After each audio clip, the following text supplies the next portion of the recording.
Greetings, folks. It is I, David Stewart. What I wanted to show you all today is just a little bit of some of the text effects that I used on designing my new book cover for my new fantasy book. It's called The Water of Awakening. If you're interested in buying it, links will be down below in the description. You can pre-order it right now for 99 cents and get a little bit of a deal on it. It will come out on July 7th.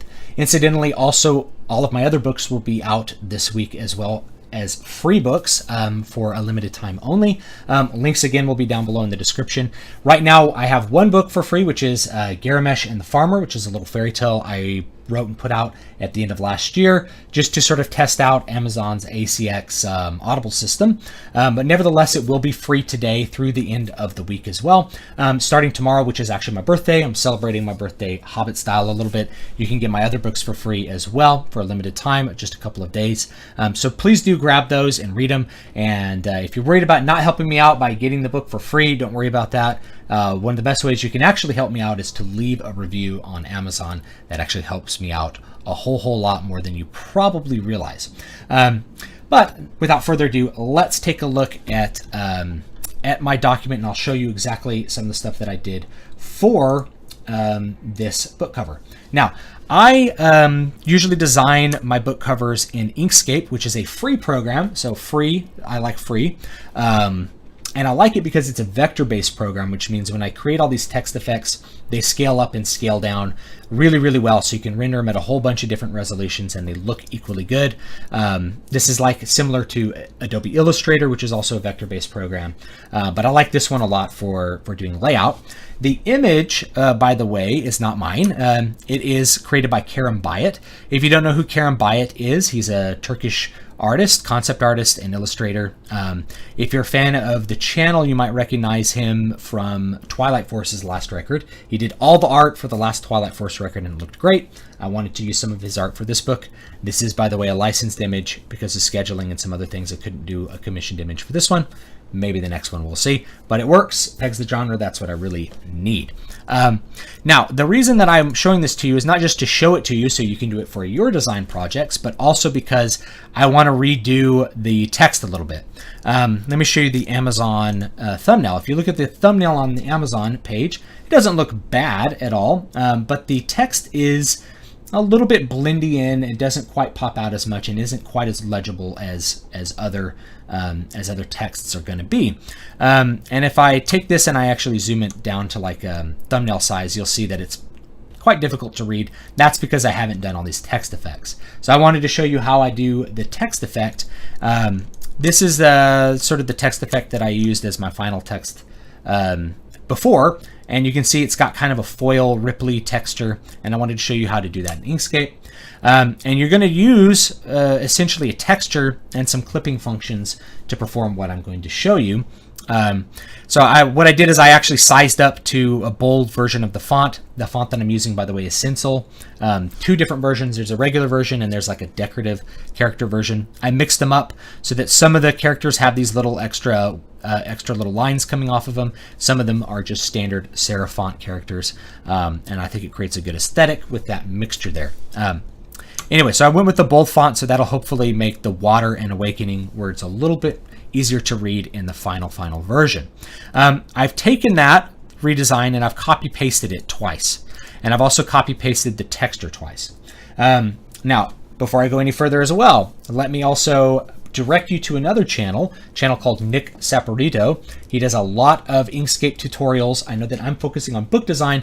His focus on all kinds of other things for Inkscape and for GIMP, both of which are free programs. So if you're looking for the free Adobe suite, GIMP and Inkscape are going to do it. I highly recommend his channel for doing this. In fact, that's where I got the inspiration for how to do this, is that he showed how to take this exact texture and turn it into kind of a foiled font, not in Inkscape, but in GIMP. I wanted to do it in Inkscape, and I do a couple of extra things that he didn't do, so this will be a different video, not a rip-off of his, but I ended up using the same texture because it looks great, and it is a free texture. You can use any texture you want to accomplish this. I could make these words blue or something, and that would also work as well. But I like the gold compared with the green. I think it creates a really, really great contrast. So anyway, here's how you do it. I have two copies. That will become apparent later. Just as a by the by, before I go any further, you'll notice that these do look slightly different from each other. The reason is because one of them I got rid of what's called the stroke on. So in Inkscape, you have two parts to your letters. You have a fill, and I have the fill and stroke tab open here in the corner if you can see it. Fill is basically the color that's in the middle of the letter. The stroke is the color of the outline. And one of the tricks that you can actually do, if I take the stroke off, you'll see that the letters get thinner. One of the tricks that you can actually do is if you want just a little bit more thickness on here, you can create a fairly thick stroke, like say 7 pixels, and just make the color of that stroke, we use our eyedropper, the exact same color as the letters, and it just sizes up the letters a little bit. So you don't have to go up to that bold or up to that heavy version of the font. You just kind of create a little bit thicker, more present version of those letters. So what I'm going to do is I'm going to take this here, and before I go any further, I'm going to go Path, Object to Path. And the reason that I'm doing that is because that turns this into a vector image rather than a bunch of text, which is important for what we're going to do next. So if I select our little vector editor, you'll see that I can actually edit the vectors on these. So I'm going to select my object again. I'm going to drag it over on top of this texture. And I'm going to make it black, by the way, so we can see this nice and clearly. And I'm going to turn off the stroke. Here it is. Okay. I actually don't want to resize the lettering. I want to resize, because I have the exact same size lettering. I need that for this double effect. I'm going to resize the texture, not the letters. And I'm just going to position the letters. What's going to happen is the letters are going to cut out the texture where the letters are. So I'm going to reposition the texture to just get exactly what parts of the texture I want to get into this effect. And you can also, by the way, just sort of squish these textures, and they're not going to look any worse. So I'm going to do that as well. I'm going to squish the textures a little bit to get a little bit more of the color contrast.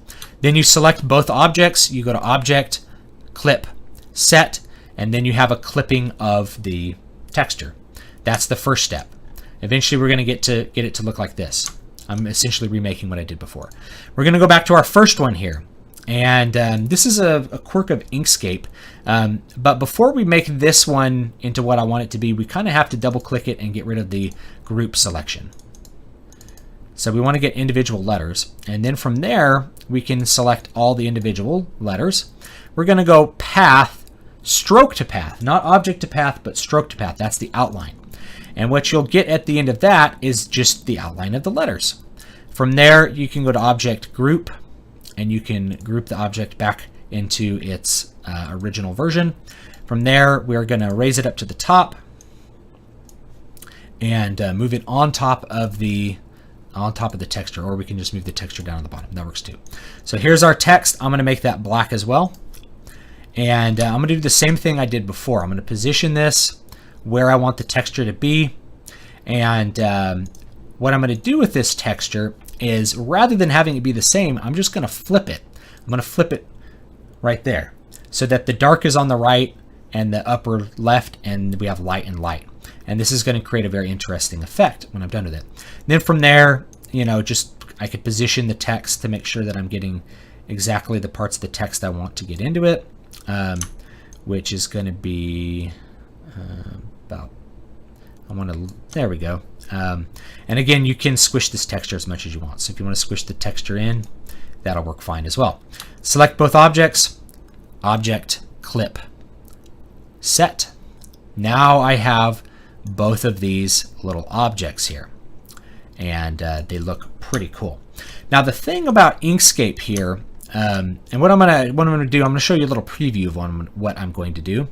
The thing about Inkscape is that it's a little quirky when it comes to dealing with multiple different clips and masks on one object and then adding other effects on top of it. So what we're going to end up doing is we're actually going to end up rendering both of these into a really high quality image that we're then going to import back onto this to do what we want to do with the text. So this is going to be a little bit of a preview of what it's going to look like. Notice in the places where the lightness matched up, you have a more subtle effect, and in the places where the lightness didn't really match up, you have a less subtle effect. And I'm just gonna bump it over here. That looks pretty good to my eyes. And this, by the way, could be a pretty good text effect all on its own, but we're gonna kick it up a notch. I'm gonna save before I do anything else. Inkscape still sometimes crashes. It's not even at version 1.0 yet, but I still think it's a great program, and I do recommend using it.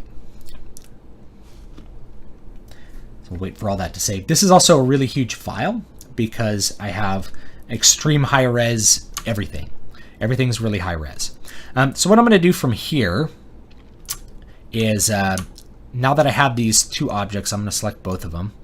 We're going to go to export PNG image, and we're going to go just selection. There's page, drawing, select. Drawing is going to be everything. Page is going to be just the stuff inside the specified page, and then selection is going to be just the stuff you select. So we're going to do just the selection, which should allow us to get this image in a high quality version. And you notice that it says image height 59 by 432. That's pretty high image. We're going to do 300 DPI, which is going to give us a really, really, really high res image. And I'm going to call that the title revised. And we'll just hit export, and it'll take a minute, and it's going to export that huge file. And then what I'm going to do from there is I'm going to go into my folder that has all my different covers on it. You can see it's a huge folder. I'm going to move this object away over here for safekeeping. I always keep track of these. And we're going to find the title revised PNG image, and we're just going to drag it back in. I know this seems like kind of redundant, but this will become a little bit more clear why I'm doing this once once I actually put all the effects on. Then from there I can take my original title and move it, and we can take this one and move it onto our image here and just see, oh, you know, what are we going to do with this now? So from here, now we have a really nice looking set of textures here. Next thing we're going to do is we're going to go to color filters, and we're just going to go right to lightness contrast. And from here, we can actually play around with our lightness and contrast to get sort of exactly the flavor we want of this. And if we go too high, then it tends to get a little bit like bleached out. But I kind of want it a little darker and with a little less contrast than what we've got currently. And you can just play around with this till you get sort of the exact set of brightness and darkness that you want out of this texture. So after I've decided on the lightness contrast element, I'm going to go back and I'm going to add some drop shadows, inner drop shadows, to soften everything up. And you can actually use the object's color, and it creates some interesting effects as well. Turn on the blur radius a bit. There we go.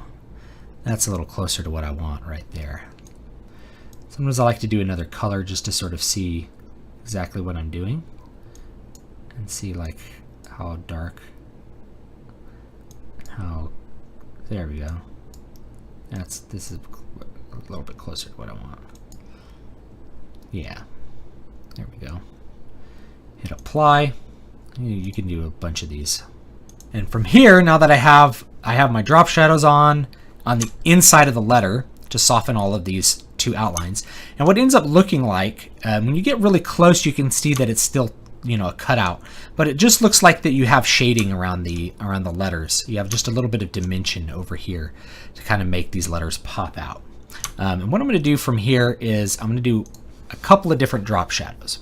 So I'm going to go to filters, I'm going to go to shadows and glows, and I'm going to go to drop shadow. And from here, I'm going to do an outer drop shadow. And blur color, I'm going to make just black, you know, just your normal everyday black color. And I like to start with the opacity all the way up so I can really see what the shadow is going to be. You could also just do shadow only, and you have a really good idea. Oh, this is what the shadow is going to look like. We're doing outer shadow, and if you turn the blur radius up or down, it just kind of spreads out the shadow. And what we actually want for our first shadow is we want a really spread out shadow like this. Not, yeah, a little bit. There we go. That's good. The other thing that's a little bit of a quirk of Inkscape is the fact that with Inkscape you get this sort of line. If you're putting drop shadows on text, the shadow will sort of stop at the edge of the text box, which is actually not what you want. You want the shadow to really spread out. So for the first shadow, it's really spread out, and I just turned down the opacity of that shadow. So it's a much more subtle effect. It's just sort of barely hinting at what's there. And this will make things pop out a little bit more and give a little bit more definition to the text. We hit apply. Now, as you continue to add shadows, you notice that the shadow gets darker. And what I like to do here is I like to shrink the shadow down and turn up its opacity quite a bit, so that the second shadow, and I like to do a little bit more offset here, so maybe about 2.5, 3 pixels, to make it look, you can see now it's starting to look like a real drop shadow that people do. But I still don't want it like completely opaque, and I still want it a little bit more subtle. But that's really going to make this pop out of the text a lot. And have a really, really solid looking shadow. And then you can even do one more if you want to. Notice this, as you continue to add shadows, it continues to pop out more and more. If you're layering shadows, this is one of my techniques that I do. I like to do maybe one more that's really almost no blur radius, but is quite transparent, to make these words really, really just pop out. So let's take a look at what this looks like compared to our original thumbnail. So here's our original thumbnail. Let me shrink this down to like a thumbnail size so we can kind of see what those two look like, kind of next to each other. Here we are. So that's what the two look like. Now, as I observe the two, I think the one on the left has a lot more pop. I can more clearly read the lettering. It's a lot easier to read the lettering and see what's on the cover. So I like the left one. There's one thing that I'm going to change, which is I want it to be ever so slightly lighter. So from here, I'm going to go to filters, color, lightness, contrast, and live preview. And all we have to do from here is just bump up the lightness just a tad. That's all I want. Hit apply. There we go. That's the new title. Let's shrink it down again and compare it to this one. How does it look? I think it looks a little bit better. So there's a quick little easy revision of this. We still have the same effect. We have some dimension to the letters. When we look at the bigger version of the image, we're going to see some texture on it. However, we don't see like a really strong foil effect. We don't see, nothing's really strong. It's a little more subtle. Everything's a little kind of blurred here, and that's the way I want it, because I want it to look like text first and foremost. So overall, I think this looks pretty good. I'm going to fix one thing in this video, which is kerning. Kerning is the space between these letters, and whenever there's two letters that both have angles that go parallel, it's, you know, whoever's watching it, they can get really, really noticing of the kerning, like that there looks like there's a slightly unnatural space. So with kerning, once you select space between two letters, you can adjust the kerning down to wherever you want it to be. And for this one, for this kerning, let's go -20. And I may have to adjust it kind of by putting in numbers because of Inkscape being a little bit weird. -30. And that's a little closer to the kerning I want. And we'll do the same thing over here. So this kerning here, let's make it -20. And let's go -30. So between the A's and the W's for this font, I think I like it about -30. That creates a little bit of less of a space. And the D and the A, they're also a little bit too far apart. So I'm going to make that about -20. And that's going to get those a little closer. The S and the T, I'm going to do about -10. There we go. So those get a little bit closer. All the other spaces look okay. The T and the R, I'm going to shrink by just a hair, -5. And let's do -10. -10. There we go. Perfect. Okay, so now I really like the spacing of this. I think the spacing of this looks really good. I don't think I would change anything about it. Let's zoom out, look at the whole picture. I'll show you the other elements while I have your attention, if I still have your attention. So one of the elements I have is a vignette, and that's what it looks like without the vignette, and that's what it looks like with the vignette. All the vignette is, if I go to fill and stroke, all it is if I turn it all the way up, it just darkens the edges pretty significantly. And I just want a little bit more hints of darkness to this. I want the focus to be on the middle of the image and not on the edges. But you don't have to use that. And I'm probably going to size my name up just a little bit since I did fix kerning issues. So now my name can be a little bit bigger. And there we go. There's the 2.0 version of the cover. Still don't have a branding for a series, and I'm probably not going to do that till I write more books in this particular series. Thanks so much for watching. Don't forget to like, comment, and subscribe. Water of Awakening will be out on July 7th, and if you feel like pre-ordering it, it is 99 cents on Amazon, and I really would appreciate it. And again, if you happen to read it, please do give a review. That definitely helps me out, and I hope you guys will have a great day.